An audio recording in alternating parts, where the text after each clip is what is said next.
Oh God, that was terrible. And anyway, I remember being on the plane on the way home, thinking, what the fuck? I did not enjoy that for a second. That was my dream, and I've got to change my attitude.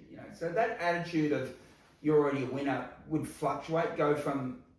So that lesson I learned that third ever gig, I would forget so many times over so many years where I'd have to come back to it because I'd fucking forgotten it, and I was becoming, results driven. So like I'm on stage in Montreal thinking, fuck, I'm not going to get my own sitcom out of this while I'm on stage.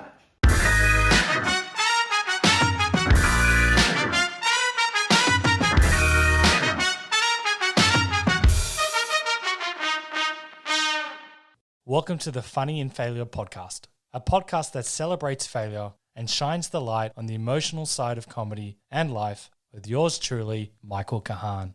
Holy moly, what a guest and what a chat. Dave is perhaps one of, or if not, the most successful and accomplished comedian in Australia. And boy, does this chat deliver.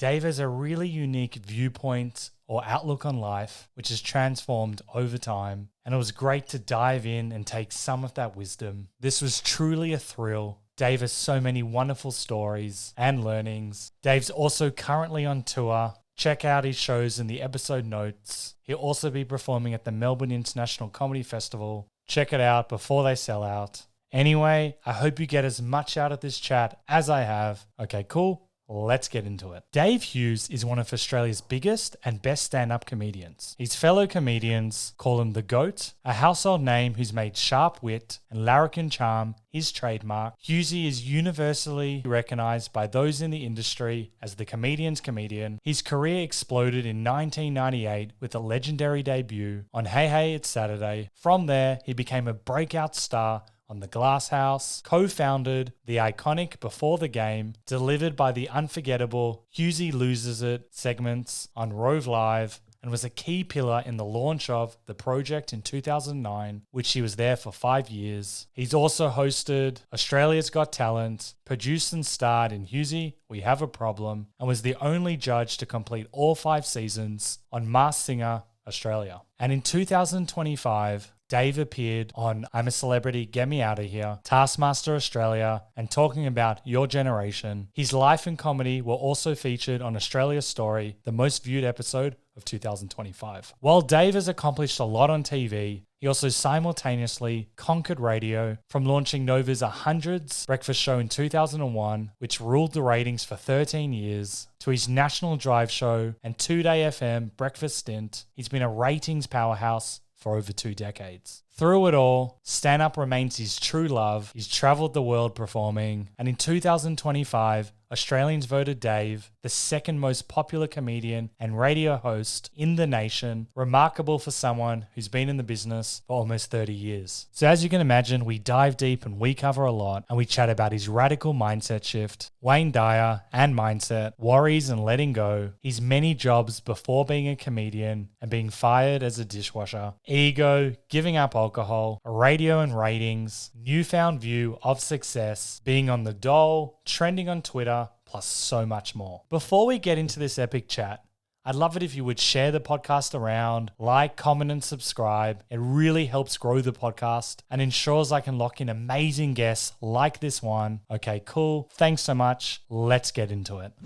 You've had many odd jobs before you got into comedy. Yeah. Such as you were a dishwasher cleaner, I don't know if that's the right term, you did labour jobs, I think you did farm work, petrol filler. What was the best and what was the worst?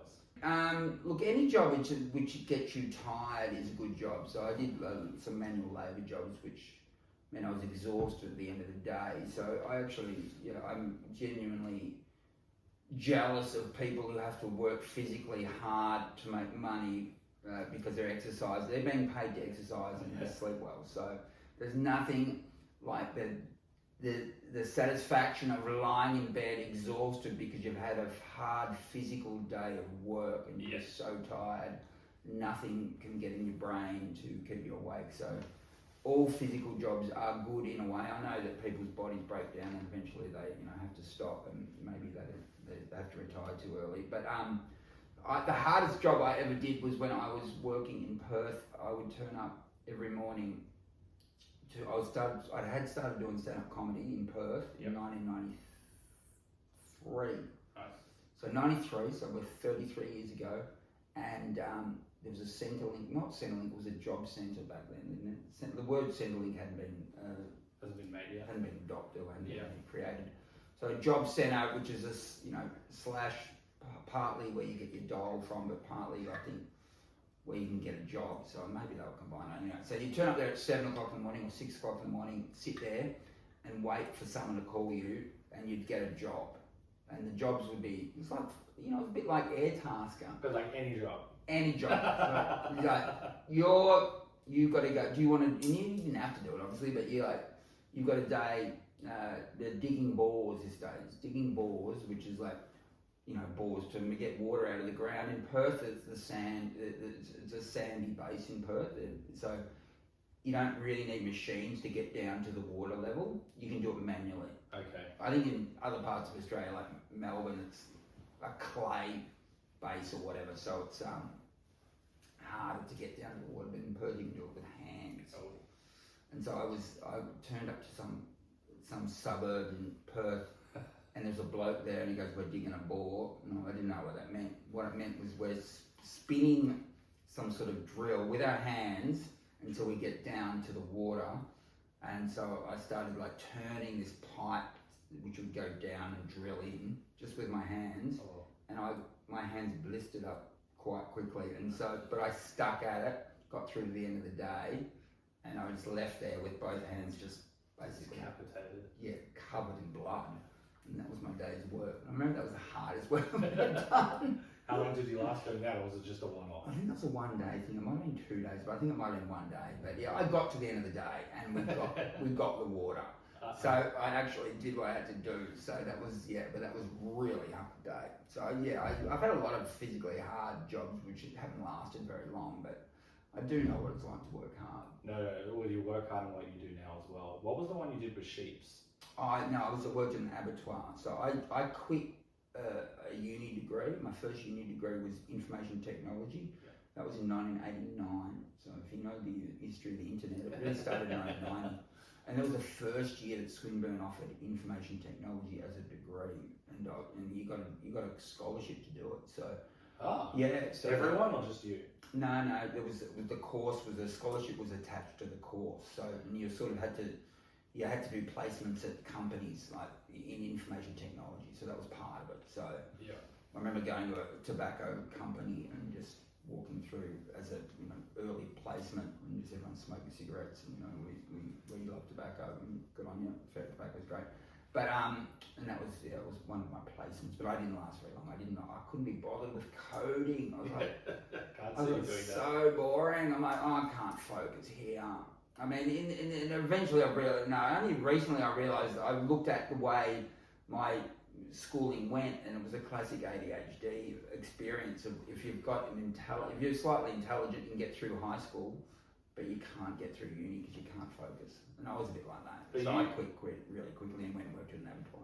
But you duxed your year, so that's very interesting if you couldn't do uni. Obviously you weren't interested in uni as well, but how could you apply yourself in that regard at school? I could do enough to get through it, and it was, and I've said this a million times, but it is really true. It was the worst year in the school's history. So for me to be duxed with the score I got in most schools, you wouldn't be in the top 20%. It was a bad year for that school. So I remember getting my HSC results from VCE. I think it was VCE. It was the first year of VCE, I think 88, and so it was called VCE. And it was which is year 12 for people in Victoria. But it was I wasn't happy with my results, and I thought I thought I was going to do better than that. But then I did the ring around to everyone, and slowly it's dawning on me. I think I might have got the best marks. And it was true, I did get the best marks, and it was a shocking year for the school. So much so that every year, I remember every year at the start of the next school year, the ducks of the previous year would be presented to the whole school. Yeah, like, just don't come. Yeah, it was like, this is what you're trying to attain. This guy who has some words of wisdom for you. They didn't invite me back. I'm like, where's my invitation? I was the ducks. No, they just wouldn't do it. That's pretty good. I had a badge of honour of getting the worst ever French score in my school. Yeah. So, but the worst ever ducks is much higher on the. Well, yeah, it's a humble brag. But I don't know whether it's more humble or brag. It's both. It's a real. Is it a classic humble brag? I don't know. It's Maybe like, it's well, not. I ducked. I didn't, Yeah, it's still ducked. it's still ducks, but it is. I was ducks, but it. And I think I'm being genuine. I am being genuinely humble on it. I say it's the worst year. I dreamed of being, a lawyer because at the time there was a TV show called LA Law. Oh yeah. And for anyone back in the 80s, it was like they were all these cool lawyers in LA and they were all getting heaps of sex and stuff. And I thought, that's my ticket to the world of sex. I'll become a hotshot lawyer. But I didn't get enough marks to get into law. Was there ever a way that you thought in your mind maybe you could get there, or you just like, I can't get into law straight out, so I'm just going to go and we'll talk about your path in a sec? You know what? I actually, I might have thought about it, but I failed. Well, I dropped out of this IT course, went to an abattoir, and then I went back and did uni, a business degree. Yep. And there was a law subject in the first year, and it was so boring. So boring. I was like, oh, thank God I didn't do law. I would have been bored shitless. Yeah. So I was glad I didn't do law. Well, coding, definitely, you would have been very bored of coding. And tell me about the petrol filler, because those don't exist. I'm just checking if the camera's actually on. Yeah. Tell me, I can listen. Tell me about being a petrol filler. Yeah. I got sacked at lunchtime from. Lunchtime? Yeah, I got sacked at lunchtime from filling petrol. So if people don't know, what used to happen is that you'd pull up to a service station and someone would ask you how much petrol you wanted, and you'd say $10 or $20 or fill it up. And so I was doing that in Perth. Again, this is back in '93. It's the start of my comedy career.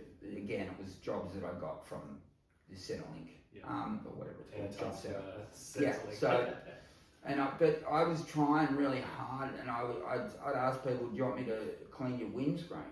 So I was like, I was giving extra. Yeah, that's a great work ethic. And one guy asked me, "Can I clean your windscreen?" He said, "I've been coming in like 5 years. No one's ever asked me." And I said, "Well, here I am. There's a new sheriff in town." And I got sacked at lunchtime. I'm like, what the fuck? So, I mean, no one's worked harder in the history of this petrol station, and you still sacked me at lunchtime. It was that was a time where I was like, Jesus, am I unemployable? What am I doing wrong? So yeah, that was weird. I have many questions on that. What was their excuse for getting rid of you? They didn't like me. Well, they didn't, I don't know, maybe I was trying too hard. I didn't try too hard. But isn't that what you want as an employer? I would have thought so. So I was confused, and it was tricky. It was like, jeepers. Yeah. And again, I got sacked from washing dishes, and I was trying hard. And I still got sacked from washing dishes. I'm like, that was when I got sacked from washing dishes. I don't know if it was before or after the petrol station, but I do remember thinking, I may be unemployable. So that's a really interesting, because I know that's kind of been a bit of a theme throughout your career, and we'll dive into it. But the self-worth side, when you get let go from those two jobs, you're trying to pursue comedy in the background, I believe. I don't know where it is in the timeline. What's that like? Like, how do you bounce back from something like that? Because I believe it did impact you at the time. Well, you just got to, it did impact me, there's no doubt. So I had started doing stand-up, I think though. So it probably didn't impact me as much as it could have if stand-up hadn't started going okay. So, well, my first stand-up comedy gig was a shock. That was probably my lowest point in my life, actually. Which is, again, back to the self-esteem thing. So the lowest point ends up being the most important thing in your life. That's so interesting. Yeah. So my first ever stand-up gig was coming at the time when I was, I'd obviously dropped out of uni twice.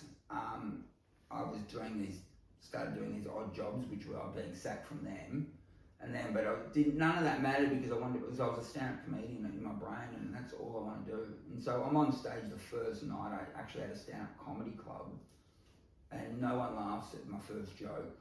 And then I don't really have many jokes. So I'm literally having a mental breakdown on stage. I'm like, 90% of my brain is saying I'm a loser who is never gonna even be able to make a living. I'll be in my parents' garage till I'm 97. So that's what's going through my head.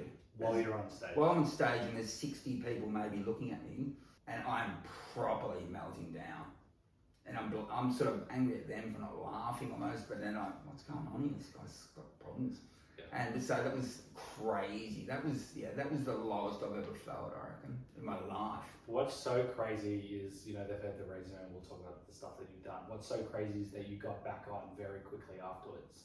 Yeah, I said to myself, if I don't, I walked out of that club absolutely humiliated. I did jokes about being teased at school and then as I'm walking out, I remember one bloke who I didn't notice an autism, going, they were right to tease you. And as I walk out of it, because there was no backstage, you had to walk through the crowd. So you just unsolicited, right. You gave the unsolicited advice. He already saw that he kicked a dog while he was down. Yeah. I was already melting down. I was done, and then I was sharing a house or a flat with a guy called Rat, my mate, who's still my mate to this day, and I talk to him all the time. And you said Rat. Rat, yeah, Rat, and Rat said, Rat. He looks a bit like a rat. He's a handsome man, don't get me wrong. He's a handsome rat. That's a rat. Well, that's what the rats are now, that Timothy Chalamet, that's the rat look. Yeah, it's become a thing. I've never heard a compliment of someone saying you look like a rat. Yeah, I know that, but that was only last year or a year, there was like, this is the new thing with cool guys look like this. Yeah, again, Timothy Chalamet or this. He can pull off anything. So yeah, but it's got a rat look. He's got a rat look, and my mate Rat's got a rat look. Anyway, both handsome men.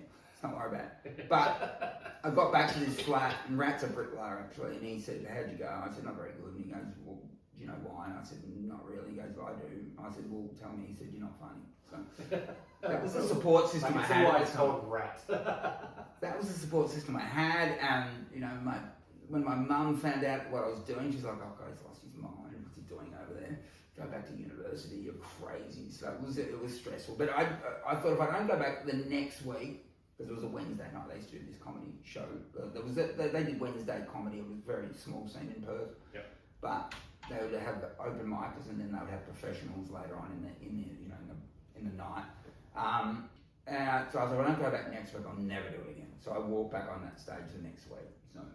How did you do that? The lowest point in your life, you could give up, say this is never going to happen. Obviously, you've been kicked out by a good mate and that piece of shit. What was it? Did you just know deep down, you may not realize it, that comedy was actually something you wanted to give it a good You know what? Part of that horrific experience actually was it was, in a way, I remember thinking to myself, I'm not physically hurt. So the only pain is in my mind. Yeah. And I remember thinking, so it's like, it's all in my head, basically. I do remember thinking that at the time. So I went back there, and I talked about the fact I had died the week before. And Rove, my manager, was there actually, who he hadn't started comedy yet. He's a Perth guy, and he was about to start. And he said recently that I got him to an Australian story and got him to be part of it. Yeah, and he said in that interview with what we did with the Australian story last year, he said you'd already cracked the code. And I'm like, what are you talking about? He goes, you had worked it in 1 week. You'd worked out how to do comedy. Isn't that? Yeah, it was weird. I didn't think at the time. From a comedy legend as well. But it's like he said that, the way that you were able to talk about the fact that you weren't funny the week before was just amazing. And then he's like, that first night was a spectacular death. You really died. He said I remember him saying that he thought, I'm going to do it now because doesn't matter, you can get on stage and just have a horror show. So it's okay. So he saw the worst thing ever. He saw the worst thing ever, and he goes, that inspired him to do comedy. Not that when I'd cracked the code, that didn't inspire him. The worst thing ever inspired him in the first week. So. Well, his story is a little bit different from what I've heard. He doesn't say that you were that bad. He just was inspired by you. But were you? We'll talk about alcohol and quitting a few things. Were you into the self-help scene at that stage? Yes. Yeah, I was. I was into that self-help stuff from. I reckon from the age of 17, 18. Oh. So I there was a guy called an author who's dead now, I believe. But Wayne Dyer. Yeah, Wayne Dyer. Yeah, Wayne Dyer. So Dr. Wayne Dyer, who wrote a few books. One of them was You'll See It When You Believe It.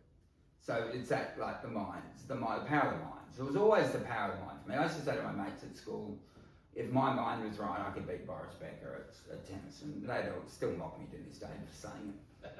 But I still believe it. So it's all in the mind. If you get your mind right, the rest can work out. So yeah, I've always believed in that, and I've realised you know, I realised from a young age, and I forgot it over many years, and it goes back and forth. But yeah, so yeah, the power of the mind's everything. I agree. I think it's the one thing that we've got and we can control.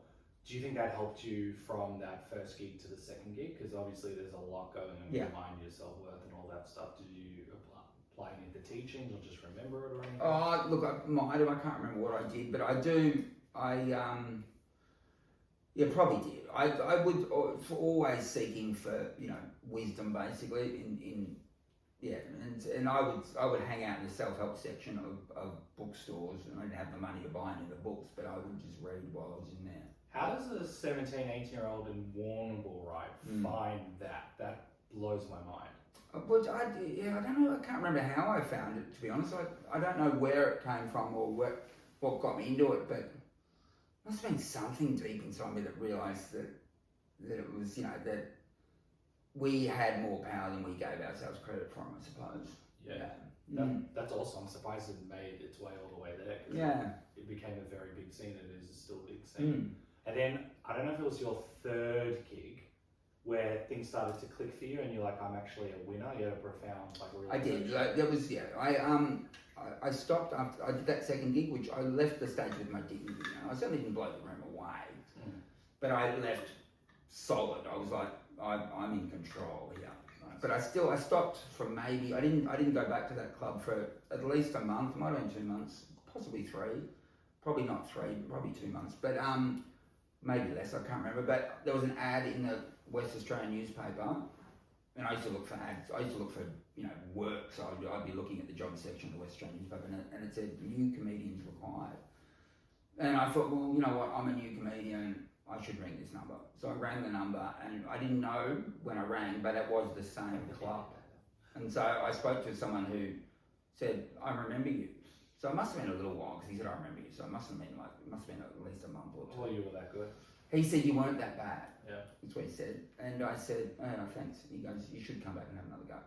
And so him saying that actually might have, I imagine I would have done it again. I'm pretty sure, but it did help. So he said, you should come back and have another go. And that third time, I was nervous because it was the nerves that get you for the week leading up to it. Yeah. It's not just the day. It's every moment. Just every moment that hits you. Oh my God! It's like you're going to be. It's like you've got an appointment with being tortured.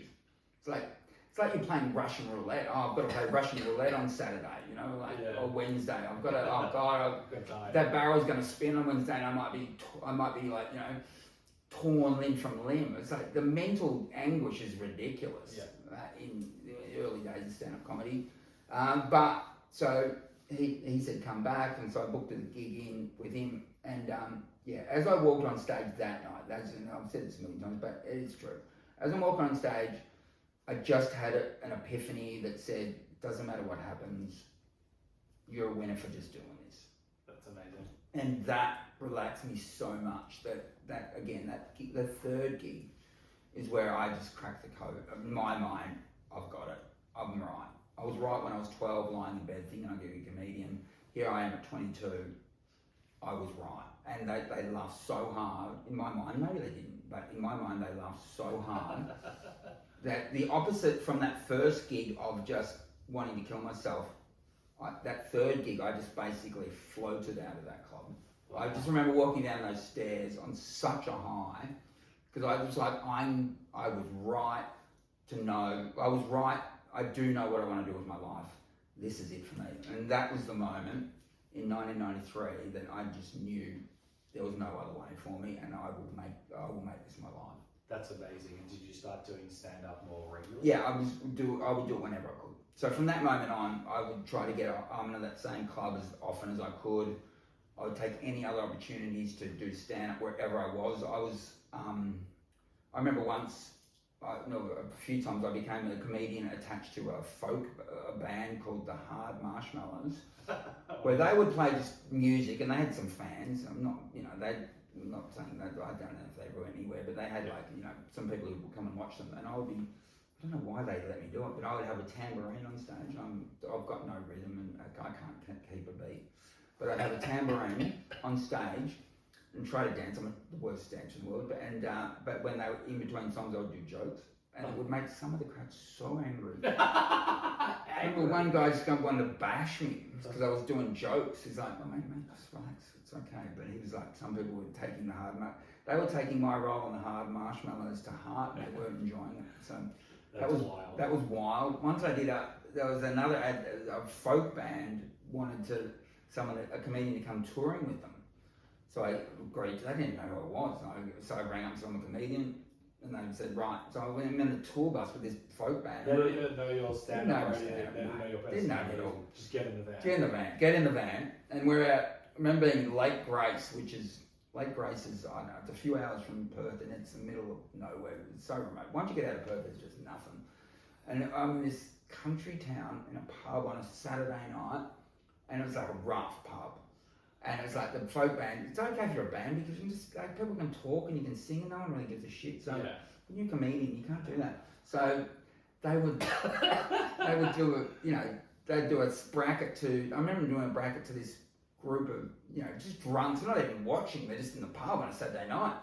And then I'm on. And I've got to try to gather the attention of like 40 drunk blokes who just want to fight. And it was the scariest. I'm like, but I actually won them over. It was a big, probably, it's one of my best gigs actually. Because I won them over, and they're listening to me and they're laughing.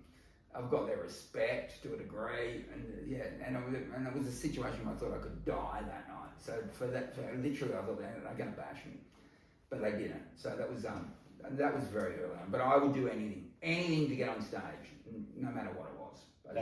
That's amazing, and I'm glad. Were they like, I will punch you, sir, but let's just wait for this fine comedian to finish his set, then we can resume the fighting? It was that sort of thing where they're looking at me going, oh God, who are we going to punch tonight? I think we're going to punch this guy.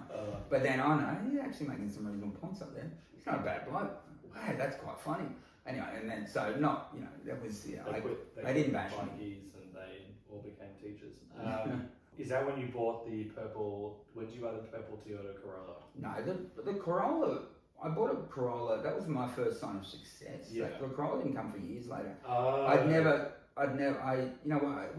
What car I bought in Perth was, back in the day, early 90s, you didn't need a roadworthy to buy a car. So you could literally buy a $100 car and just drive it off, as long as it had some rego on it. Yeah. And I bought an XB Falcon for, I think it was $300. Wow. And I ended up driving that car from Perth to Warrnambool, which is like 3 hours west of Melbourne. So it's like a 42-hour drive straight through. That's horrible. So I drove that, and I wanted to get home for Christmas this year. So that year, and I was like, I'm going to drive this car home. And actually, that's when I went to move to Melbourne. It was 2 years in Perth when I moved to Melbourne. But I drove the $300 XB Falcon across the Nullarbor, and it blew up just as I got into Warrnambool. It was incredible. That's divine timing. It was divine timing. It was amazing, and it was like what could have blown up in the Nullarbor, and I would have not gone home for Christmas. Yeah. And then, so you do well in Melbourne. You move. I believe you moved to Perth because you didn't want anyone to know you and China. I think part of it was I knew I wanted to do stand-up comedy. I do remember distinctly failing my last business exam, which was the second semester of my second year of my business degree, and just had completely lost focus, and it was absolutely. I think you can get through, just for any potential uni students who are listening to this, you can get through the first year of uni pretty easy, I reckon. I don't know what course it is, but 100% pass rates for a lot of yes, but once you get to the second year, once you start locking in, you're just going to start failing. Yeah. And so the fourth semester of my uni degree of business, I failed every single subject, and it was partly because I was in an exam just cheating, like literally just asking guys around me, can you during the exam? Yeah, can you give me your exam? So I don't know any of these answers, and I was with a degenerate bunch. Basically, the guys I went to high school with, basically, they all end up doing the same business degree because it's all they could get into. So, and I get that. So. So I ended up I started off my uni degree in Melbourne because I was, I'm better than you losers, and quit that, and then at Swinburne, and then went back and did their degree that they were repeating because they'd failed the first, I also failed a lot. They took 6 years to do. Some of my accountants right now, until my mates who did a 3-year degree in 5 years.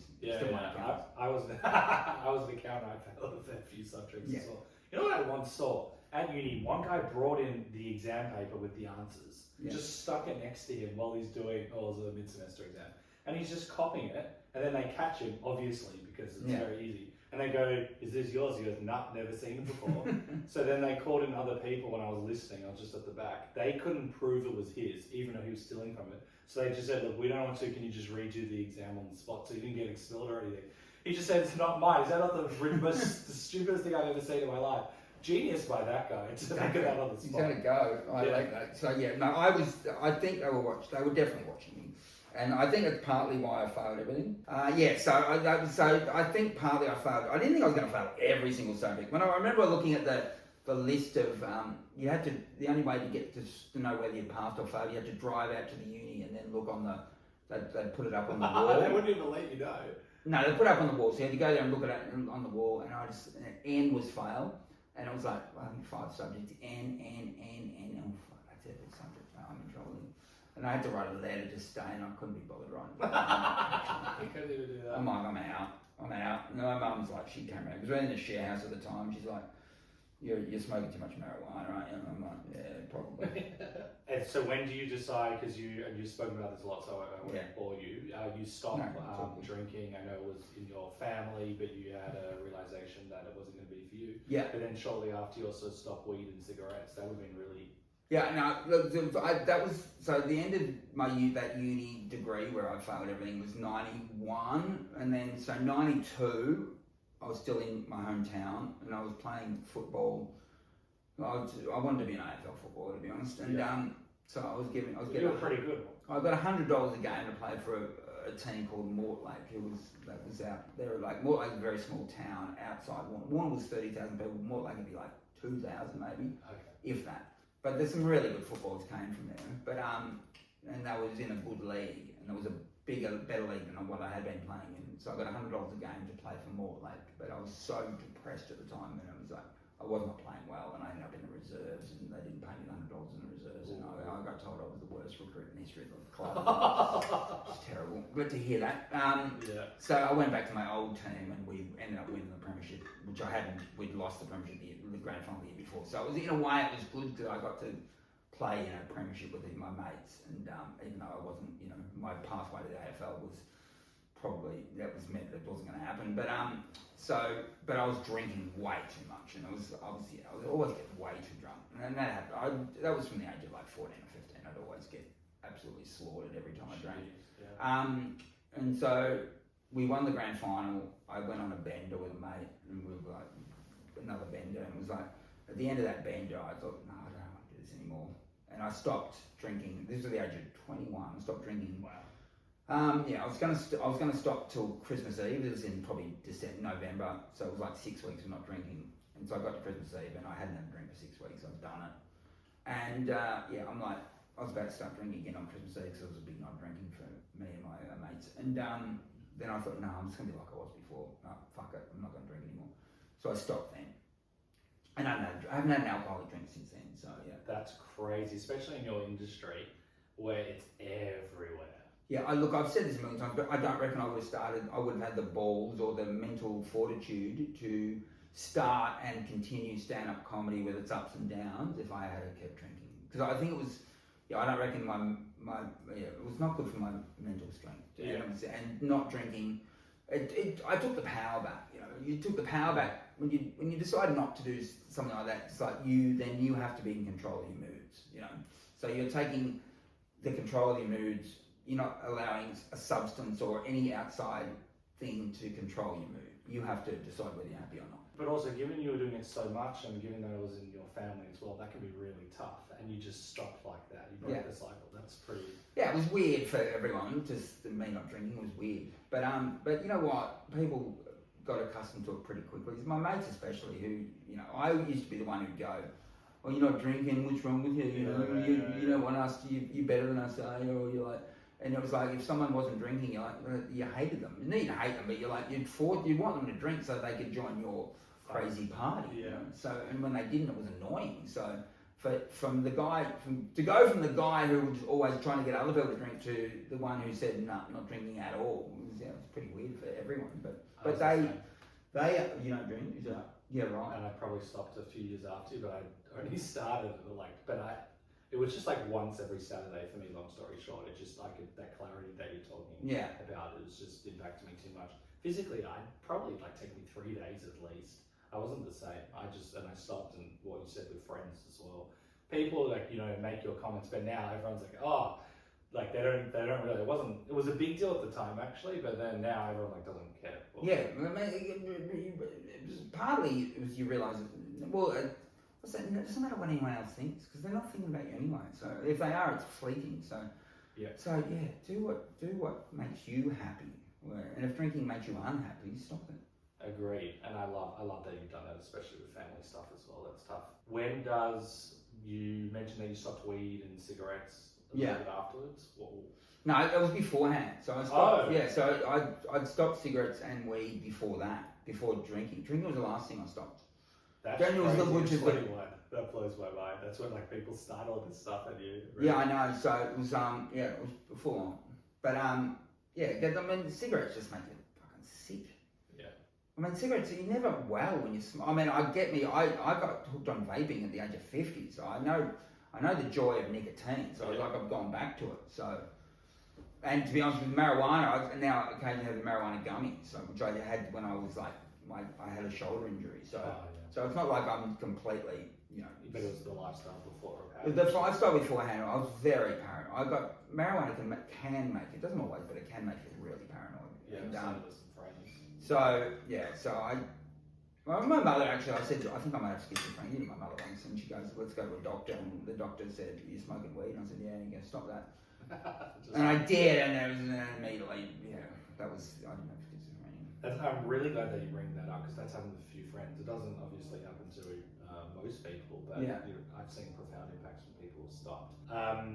Just tying up this timeline, you moved to Melbourne, you do well, then you get opportunities in England, I believe. No, what happened, I moved to Melbourne in 95. Yeah. So I started headlining this club in Perth quite quickly, really. So, the thrill of the first headline gig in Perth was amazing, because it went really well. And you get $150, and honestly, the money hasn't really gone up in that club land since then, to be honest. So, oh wow. Cost of living is tough. Absolutely up in the city. Oh, mate, it's tough. I get it. So, but back then it was a lot of money, and it was that first time to get paid. Actually, I was doing a middle bracket, but it was I got paid money for talking. Incredible. Someone trusted me to make a group of strangers make noises out of their mouth. Yeah, that's crazy. And they trusted me to do it, and I did it, and now I've got money. That was intoxicating. That was amazing. So, and then my first headline gig went really well. It was Jesus, I'm going to be a superstar. And then the second night headline did not go well. I'm shit. I thought I had it sorted out. You've done comedy. And I'm no, fuck, consistency takes time. Yeah. But then I thought I've got to move to a bigger city. Moved to Melbourne, 95. First gig in Melbourne, shit house. It was again the stress. Whenever you are worried about you're worried about the outcome. Yeah. It doesn't go well. Yeah. So, and it's all about living in it's all about staying present, honestly. That's what all life is. The secret to life is staying present. There's nothing else you have to worry about. I agree, and you spoke about just for laughs. You get this opportunity to go jump in the gun, and you thought you'd be like Jerry Seinfeld. Can you tell me if you remember? Yeah, I do. So I'm in Melbourne, 95, first gig shit. Again, obviously I was committed, and it quickly turned around back to, the fact that I had what I had, and it was something that was valuable on stage. So I started doing well in Melbourne, went through the ranks. Yep. Again, not much money, you just do anything to I used to host bus tours on Saturday nights where they would... I didn't know that. Yeah, you would go, there would be it was called Laughter Unlimited. That was, and you would have a comedian on board the bus, for 21st or 18th or Pens parties or Bucks parties. You would meet the bus in generally an outer suburb of Melbourne, and there would be like 30 or 40 people there drinking, and you had to entertain them in between as you drove into the city, and then in between nightclubs. I've got 4 or 5 nightclubs. That was the night. It was a party on wheels, in and out of nightclubs, and you not only had to like do jokes. On the bus, but you also had to fucking organise them to get in and out of the nightclubs. It was like you'd be, so you'd be like at a nightclub, and we've got to go to the next nightclub because it's organised, and then like some bloke could be talking to a chick, and you're like, mate, we've got to go back on the bus, and they'd go, fuck off, mate. What's the listening to your shit jokes? All right, mate, we've got to go. So and then there'll be nights. So I remember getting in a fight one night where there was a father and a son had a punch on at the front of a fucking nightclub. And there's no bouncer there, so I'm the security as well as the bloody, And I remember getting in between. I got in between them. I got fucking one of them punched me, and I was bleeding everywhere. I'm like, what the fuck is going on here? And it was a father and a son who were having a fight, and it was the son's bucks party. Crazy. This story can't go more. And then he's crying on the bus. The dad or the son? No, the son's crying. Fucking dad's punched me. You punched him as well. And then I had to feel sorry for him. I'm fucking bleeding. Well, no one's feeling sorry for me. Those nights were the hardest nights. And that, actually, but also the biggest joy.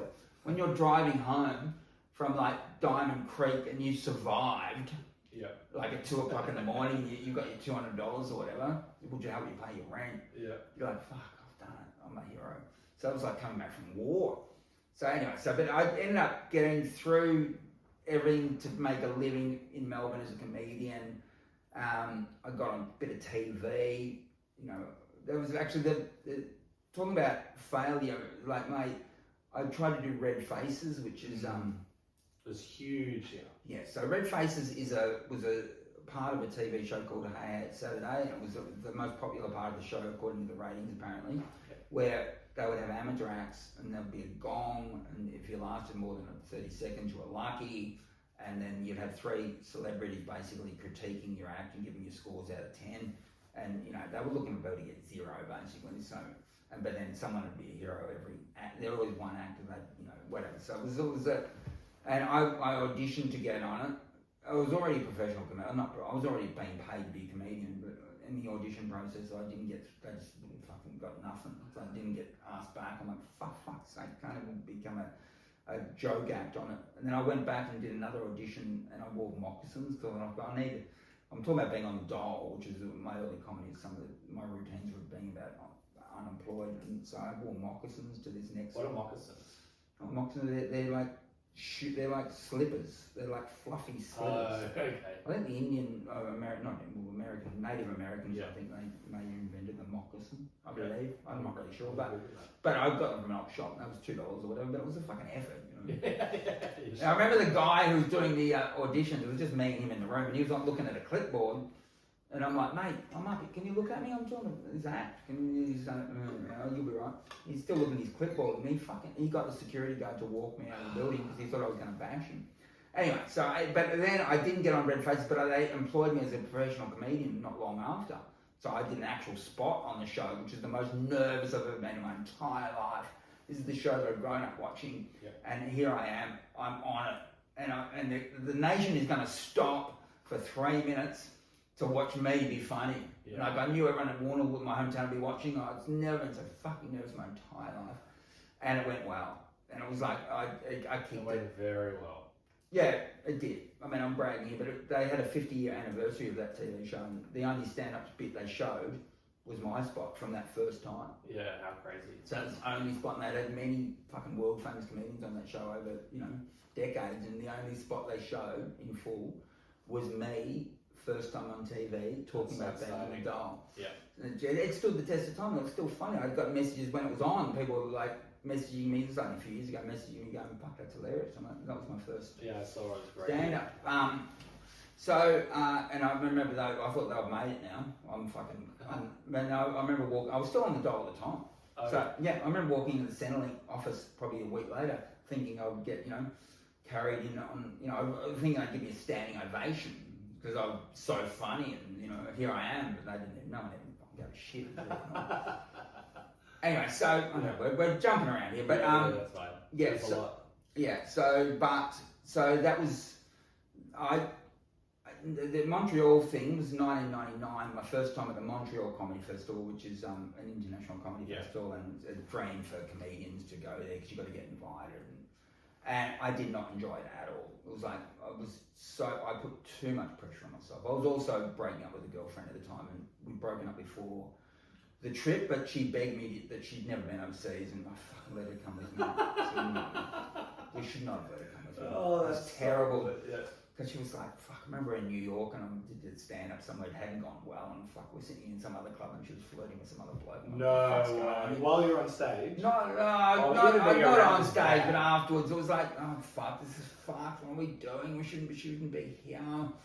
Oh god, that was terrible. And anyway, I remember being on the plane on the way home, thinking, what the fuck? I did not enjoy that for a second. That was my dream, and I've got to change my attitude, you know. So that attitude of you're already a winner would fluctuate, go from, so that lesson I learned that third ever gig, I would forget so many times over so many years where I'd have to come back to it because I'd fucking forgotten it, and I was becoming, you know, results driven. So like I'm on stage in Montreal thinking, fuck, I'm not going to get my own sitcom out of this while I'm on stage trying to be funny. Oh, on stage. Yeah, so while I'm on stage trying to be funny, half my brain is thinking about the fact that I'm a loser again. So it's like, so I'd come in and out. It was never been perfect, but I've had perfect times. But that was another time I was like, don't fucking stay where you are, man. What are you doing? On that trip, actually, Jamoan was also doing galas, because the big gala was what you when you go to the Montreal Festival for Australians, you do like 4 or 5 smaller gigs in the shitty little clubs around Montreal, like clubs that, not even clubs, they're fucking, you're in an ice hockey rink and you're in a bar trying to be funny. And also what you've got to remember as a comedian in Australia is that Montreal is actually a French-speaking city. It's like weird. It's in Canada where everyone else speaks fucking English, but in Montreal they speak French. So you're actually doing comedy to people where fucking English is their second language. And, you know, I'm so nervous and I've got an odd voice anyway, and they can't even understand me, let alone fucking think the jokes are funny. So it was shit, but anyway, but the gala, so you go from a shitty little room in front of 40 people who fucking are hardly even paying attention to in front of 3,000 people in a massive theatre. It's nerve-wracking. Of course. So my spot didn't go that well. I know that. But then Jamoan's spot didn't go well, and he was a really well-known comedian in Australia then. But he said, I told him his spot didn't go well, and they said, you want to have another go? And he got to go the next night. He did the same fucking, but he got drunk on the second one. And he was on stage, because they would go through your act. You'd have fucking like people who work in admin who are all of a sudden looking through your act. Comedy experts. Yes, it's like, what the fuck is going on? And they'd sit you down and go, oh, don't do this bit. I'm like, what is your qualifications? Really? So yes, it was That'd weird. be infuriating. It was weird, but it was just weird. And anyway, so, you know, and I'd worry, they won't understand this word, I can't do that word, or, you know, so you're not in the moment. You're just not, it's not. But I remember the second time Jamal did it when he was drunk, he would just say something. I remember him saying something. He goes, "Oh, you guys don't even understand that, do you?" Like it was so like, but then they laughed at the fact they didn't, and they laughed because he was so relaxed. Yeah. And that was like, fuck, why aren't I relaxed on stage? You know, so it was too late for me by that time. But yeah, so actually talking about this is another example of staying in the moment. But I did the Montreal Comedy Festival. I ended up doing it a number of times over the years. I haven't done it for a while, but one of the last times I did it, I was it was called, the night I was on was, again, they're all in these big theatres, these galas, and they're generally hosted by someone well known. So, you know, to that audience or to the world.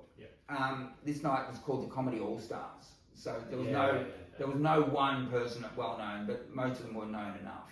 Except for me. So everyone who else walked on stage got a standing ovation as they walked on. And as I walk on, I don't get a standing ovation. And I just say that, so you're not going to stand for me.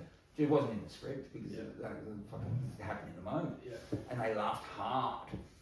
And it was like, oh fuck, you know. And then my spot went really well. Oh nice, you got it out. And then they laughed. They stood at the end. I got a fucking standing ovation as I walk off. And I'm like, fuck, I got my standing ovation. It was like a really lovely moment in my career. Nice. But I got invited back the very next year, and all I had in my head was, fuck, I've got to get a standing ovation. You know, so it was results orientated. And because I wasn't in the moment, they might have still it anyway, but I did not enjoy it because I was not where I was. I was thinking about the results. I was thinking about the year before. I was thinking about what if I don't stand. So I'm not centered. So that's just life. The lesson in life, I come back to it all the time, is stay where you are. You stay where you are, stay centered. Don't worry about tomorrow, don't worry about yesterday, be now, and it works out. That's really good. I'm glad that you can reflect on that. That's everything. Everything in life, stay now. And I'm sure you reflect on that as well. Well, this springs to mind because this is really interesting. And we'll get to how you get there as well. But you're on radios, you're super successful. I think you're with Kate Lambrook for what, like 15 years or so. Yeah. Dominate the radio scene. And you said being sacked off the radio station when you pretended to live in Sydney was probably one of the best experiences in your life. Yeah. Because you had the belief that you were someone that never failed and always wins.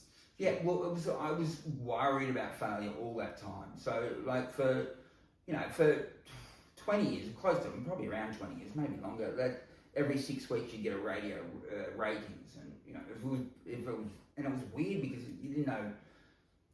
It's a weird system that they hand out they hand out books to people, and people have to remember to fucking tick whoever they're listening to. That's how they do it. Yeah, it's very I always random. thought it was ridiculous. It's random, but unless it goes in your favour. Then it's the best thing in the world, yeah. So every 6 weeks, you're like, fuck, is this going to be good or bad? Or, am I still going to have a job or not? And for whatever reason, over the years, it's always been okay for me.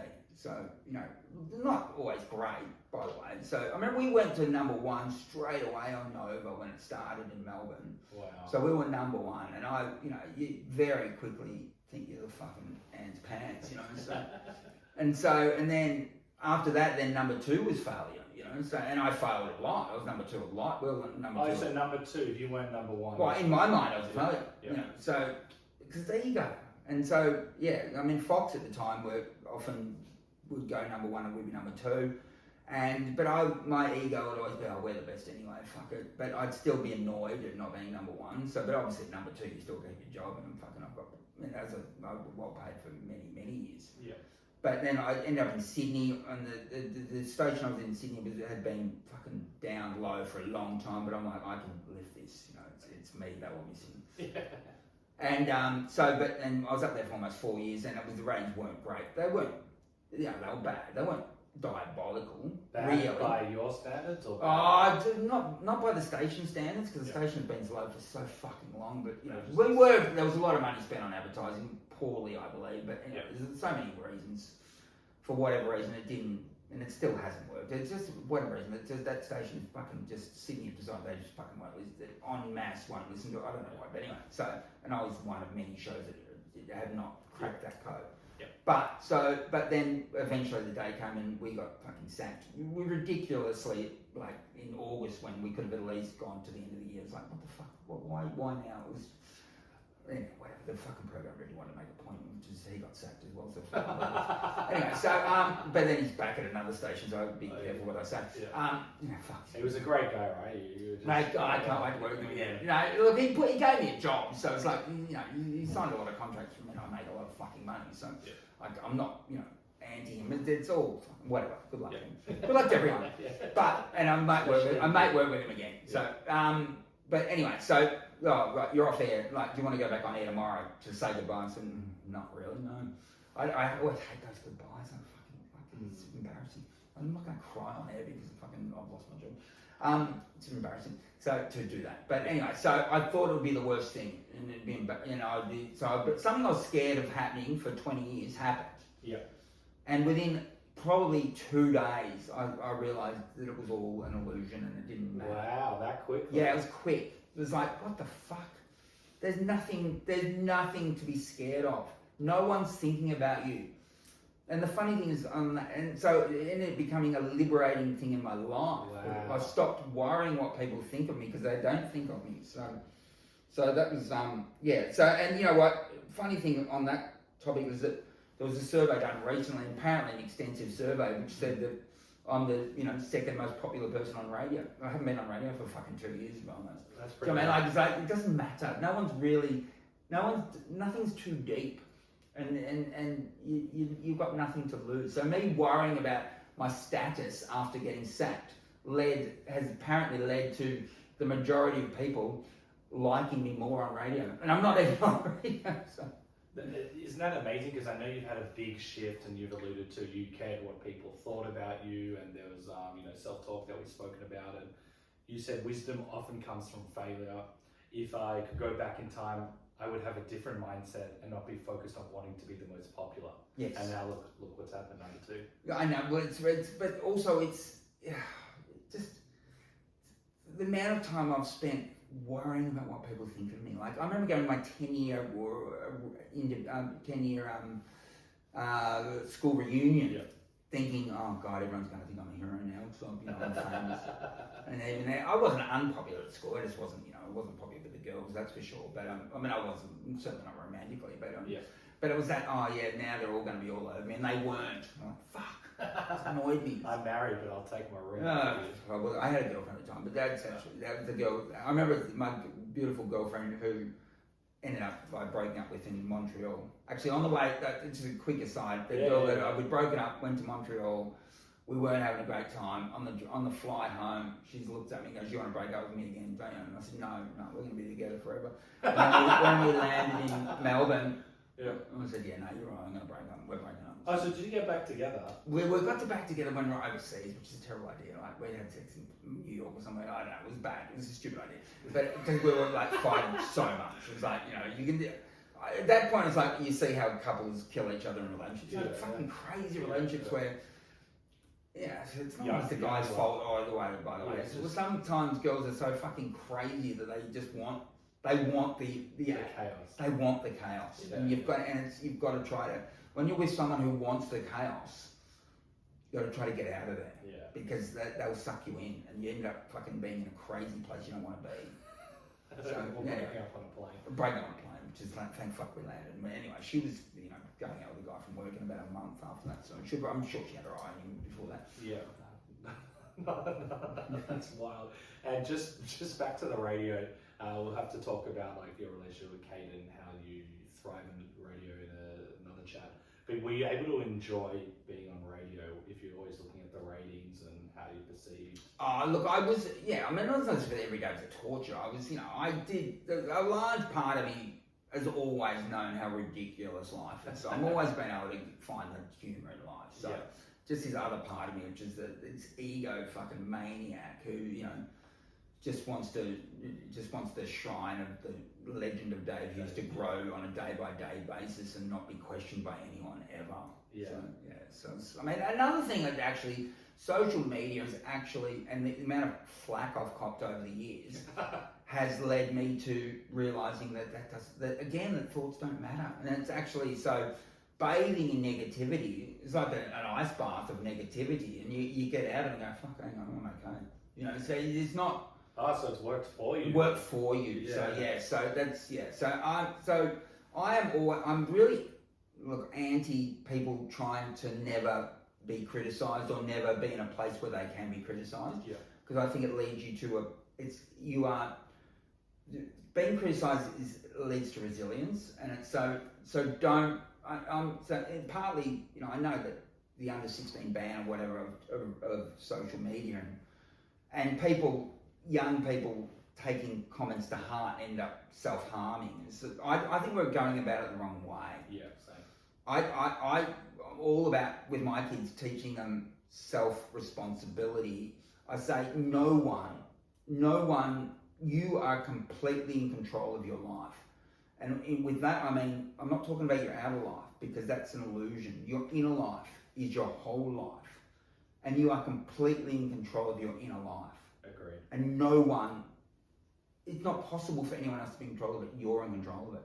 Yeah. So, and it doesn't matter what happens out there, because it's all in here. So it's all in your head. You only ever live inside your own head. So and giving the power away to other people. Yeah, it's ridiculous.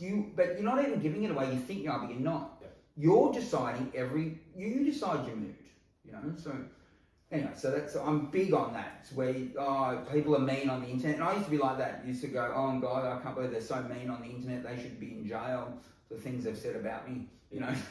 It's like, they're saying things about you because they are hurting themselves. Exactly. So Hurt that's people hurt people. yes, exactly. So forget about them. It's all you.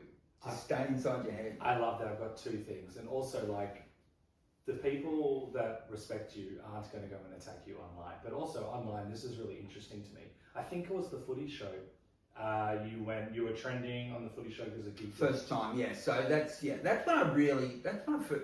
because again I've been lucky over the years where not much negativity, the odd letter in the green guide saying that I shouldn't be on TV, which would break my heart. I did once. This is funny. I was in radio one morning and we had a guy writing for us, which we hardly ever did, and we really didn't use writers at all. And I've never really used writers, possibly to my detriment over the years. Oh, really? You're like the Never only one I've used spoken to, yeah.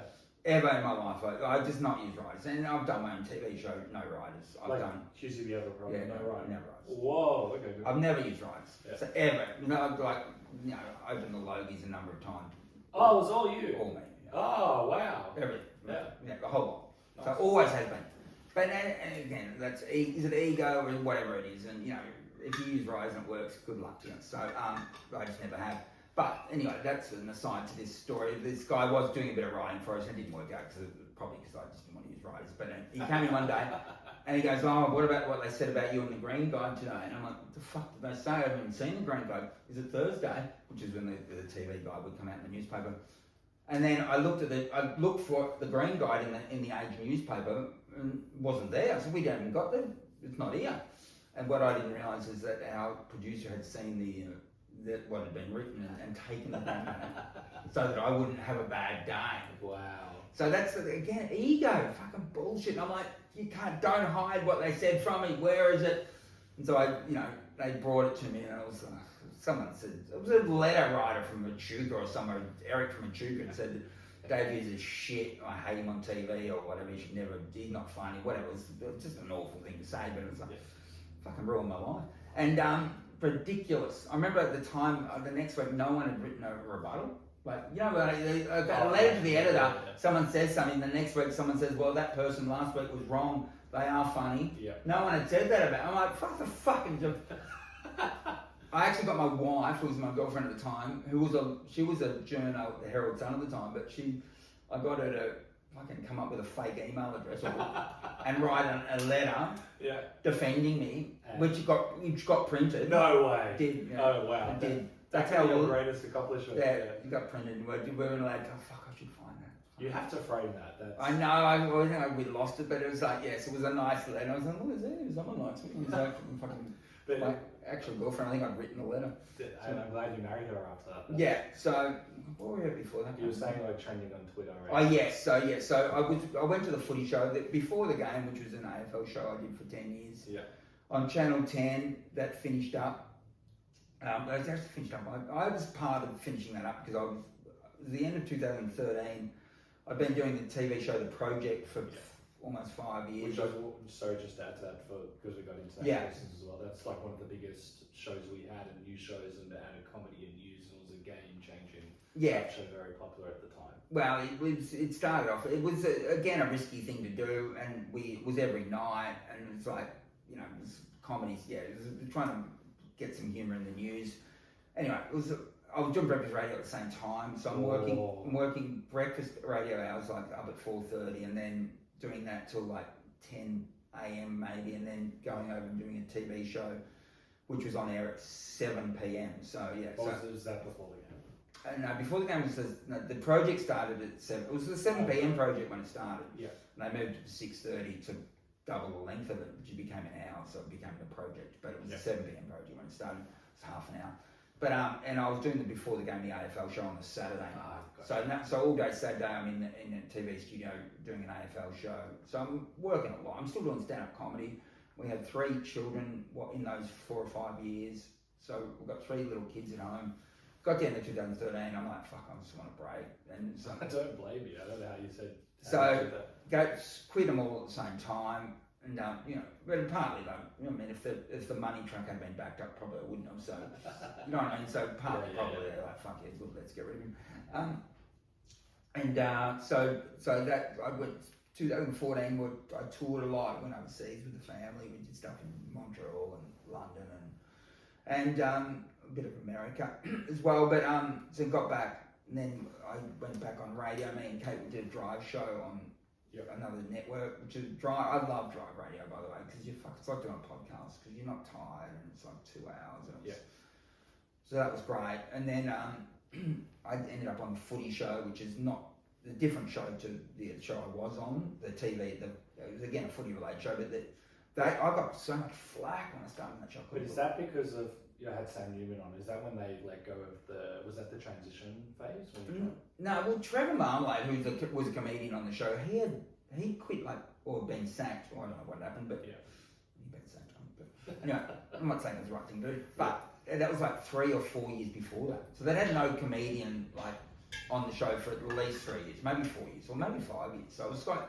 So I couldn't believe I would be fucking compared to him because it was so long ago.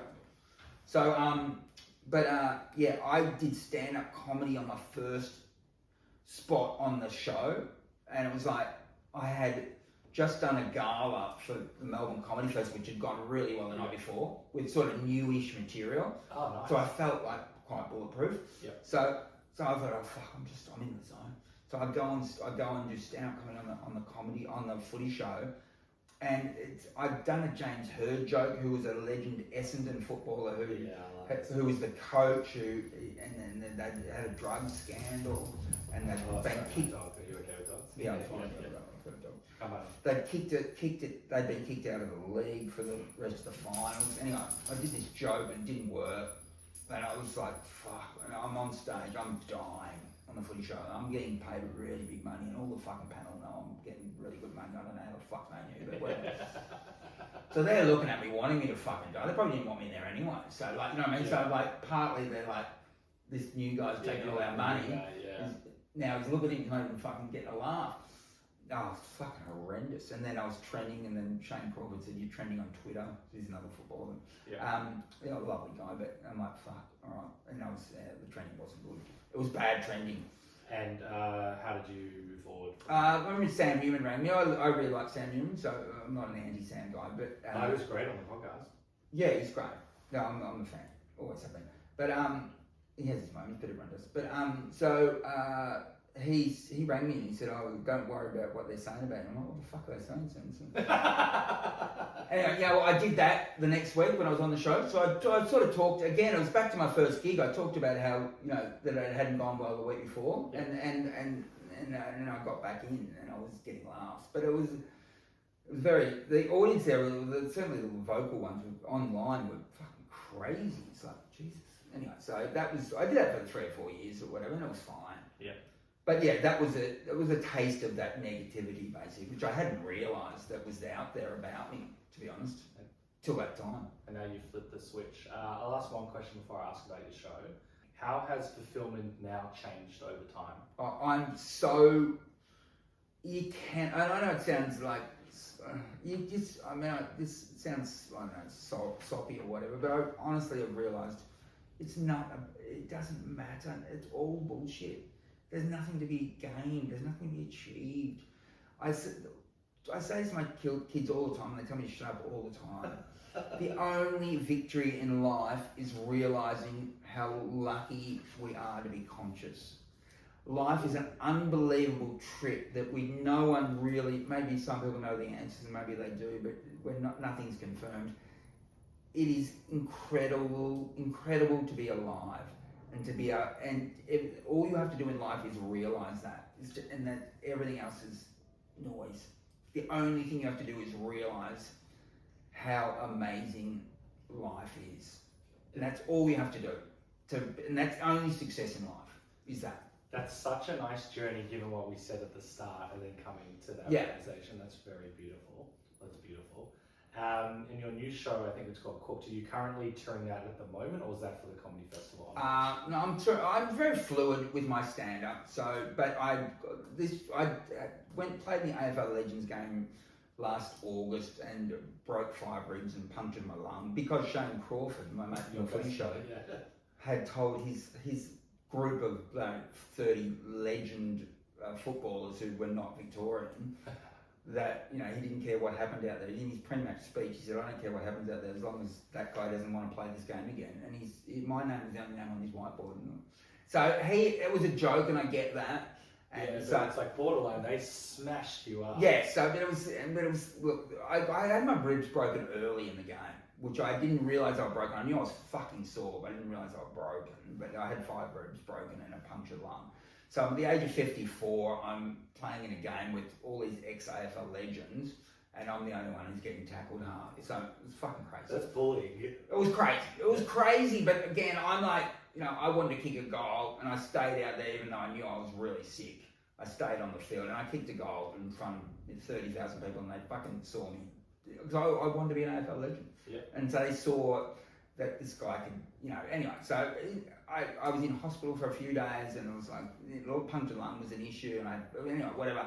But whatever happens to me is material, and it was funny, and I've made so many laughs about it that it's, yeah, I wouldn't change it for a second. Well, last thing before we go, isn't it crazy? And you've had an incredible career. You've probably done the most in the entire Australian comedy scene, and then you get probably the most amount of media attention you've had from being smashed by other blokes. It's crazy. Honestly, you're right. I've never had this much attention to this, and it was the end of August, so you know we're getting into, you know, we're in February now, so I don't know when this will go to air, but we're like it's quite a while ago. It's still every day people ask about it, every day, all over Australia, not just in like Victoria, not just in AFL states, in Sydney, Brisbane, like they're just, it's something that's resonated through the media. It must have been a slow news day because it fucking took over. Oh wow, okay, that's amazing. That's all in the episode notes below. You'll see it for the Melbourne Comedy Festival and other shows that's in the episode notes below. The last thing, does that annoy you that that's what's got you potentially the most amount of? You know what? Everything used to annoy me. Now nothing annoys me. Honestly, I'm not annoying. I used to be so jealous about everyone else's success in the world, and now I'm starting to celebrate it. You know, like I realise it doesn't matter. Oh, like in other people. In other people, oh, yeah. Wow, So rather getting jealous the whole time, which I've done since I was 4, probably a 3. Yeah. I think I've come to the point where I'm just fucking giving it up. So anyway. That is amazing. And before we go, how can people follow you and keep up to date with you? Probably the easiest way is social through D Hughesy, so DHUGHESY, D Hughesy on Instagram or on Facebook, I think, or TikTok, which I've got to focus on more. But yeah, so it's a good way. Whenever something happens now, I just chuck it up on Instagram, and it's like it's instantaneous. So your joke goes from your mind to a lot of people really quickly, with it cutting all the middlemen. You cut every executive out, and you don't make it's just your jokes. And the people see it, so it's great. So okay, great. I'll put that in the episode notes as well. Thank you. I love your journey. You're a very inspiring, empowering guy, and I really appreciate it. Thank you, mate. Appreciate your time. I love how Dave talks about he was a winner simply for getting up on stage and giving the thing he really wanted to do a go. Especially since his first comedy gig didn't go that well. Often in life we can allow our insecurities or fear of judgment and failure to get the better of us. Dave reminds us that by simply pursuing the things that we love, regardless of the outcome, we're already a winner and ahead of the pack. It's a great reminder that sometimes simply by having the courage to try the thing we love is a win in itself. So I'll leave you with this epic quote. Winning doesn't always mean being first. Winning means you're doing better than you've ever done before. Bonnie Blair. Thank you for listening to the Funny and Failure podcast, exploring the deeper side of comedy and life.